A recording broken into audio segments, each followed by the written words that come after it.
আফসোসের বিষয়, দুনিয়ার কাজের জন্য আমরা শিডিউল তৈরি করি, কিন্তু যে আখিরাতে আজীবন থাকতে হবে সেই কাজের কোনো শিডিউল আমাদের কাছে নাই। কেন নাই বলি? এই যুবকগুলো দেখবেন ঘুমায় রাত 3টার সময় আর ওঠে সকাল 12টার সময়। What is the meaning of this type of life man? জীবনে কোনো মানে হতে পারে? মানে নাই। তো এখন দেখেন নামাজের ক্ষেত্রে সমস্যা এইটা। নামাজ যে আমাদের লাইফের একটা গুরুত্বপূর্ণ চ্যাপ্টার, গুরুত্বপূর্ণ একটা অংশ, এটা অনেকে বুঝেও বুঝতে চায় না।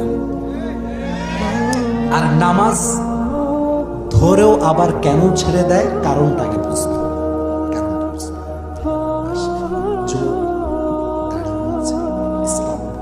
মাহফিলে বসে, কিন্তু যুবক একাই 3-4টা প্রেম করে। আচ্ছা বলেন, আমি বলি, যেই যুবকটা রাত 3টা-4টা পর্যন্ত প্রেম করে তার কি ফজরের নামাজ পড়ার কোনো সম্ভাবনা আছে? কেন নাই? শেষ যত আপনি রাতে ঘুমাবেন আপনার ঘুমটা তত বেশি কাঁচা হবে। আর কাঁচা ঘুম হলে আপনি অ্যালরামনার বাসের বাড়ি মারেন, ঘুম ভাঙবে না।